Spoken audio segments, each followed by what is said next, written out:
இந்தியாவின் பழமையான செங்கற்கோவில் வியக்க வைக்கும் தகவல்களை பார்க்கலாமா வாங்க. கான்பூர் நகரத்தில் சுமார் 30 கிலோமீட்டர் தொலைவில் உள்ள ஒரு கோவில் தான் இந்தியாவிலேயே மிகவும் பழமை வாய்ந்த செங்கற்களால் கட்டப்பட்ட கோவிலாகவும், தற்போது கூகுள் மேப்பிலேயே இல்லாத இந்த கோவில் பல நூற்றாண்டுகளாக அசைக்க முடியாத கோவிலாகவும் வரலாற்று சின்னமாகவும் இருந்து வருகிறது. அதாவது பார்த்தீங்கன்னா, கான்பூரில் இருந்த கமீர்பூருக்கு செல்லக்கூடிய வழியில் கட்டப்பட்டுள்ள இந்த கோவில் குப்த பேரரசு காலத்தில், அதாவது 5வது நூற்றாண்டுகளில் கட்டப்பட்ட கோவில் என்பதா சில வருடங்களுக்கு முன்னர் ஆராய்ச்சியாளர்கள் கண்டுபிடித்தனர்.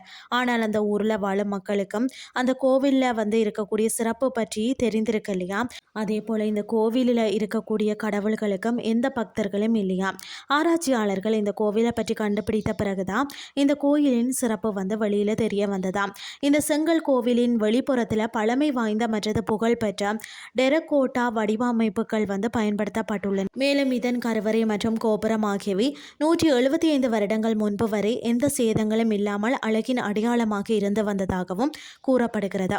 முதல்ல 1875ஆம் ஆண்டு ஒரு அமெரிக்க ஆராய்ச்சியாளர்கள் எதர்ச்சியாக அந்த கோவிலுக்கு சென்று அதன் பழமையை அங்குள்ளவர்களிடம் கேட்டிருக்கிறார்கள்.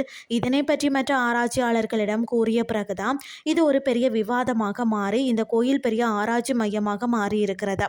பிறகு அமெரிக்காவின் ஆராய்ச்சியாளர்கள், இந்திய அறிஞர்கள், மொழியியலாளர்கள், வரலாற்று அறிஞர்கள் என பலரிடம் இதை பற்றி தகவல்கள் கேட்டு சேகரிக்க ஆரம்பித்தார்களாம். முதல்ல 1877ஆம் ஆண்டில் கன்னிங்கம் பல நாட்கள் பார்த்தீங்கன்னா பயணம் செய்து தான் அந்த கோவிலுக்கு சென்றாராம். அந்த கோவிலின் அழகும் திடமும் அவரை மேலும் ஆச்சரியத்தில் மூழ்கடிக்க செய்ததாம். பிறகுதான் 1878ஆம் ஆண்டே முழு ஆராய்ச்சியையும் முடித்து இறுதி ரிப்போர்ட்டை எழுதி முடித்தாராம். இந்த கோவிலில் பழமை வாய்ந்த செங்கல் கோவில்கள் இருந்ததற்கான ஆதாரமாக விளங்குகிறதா. இதன் தோற்றமும் திடமும் இதன் உறுதித்துவத்தை உணர்த்துகிறது. அதாவது இந்த கோவிலில் பல நூற்றாண்டுகளாக இந்த மண்ணில் நிலைத்து நின்று வருகிறதா.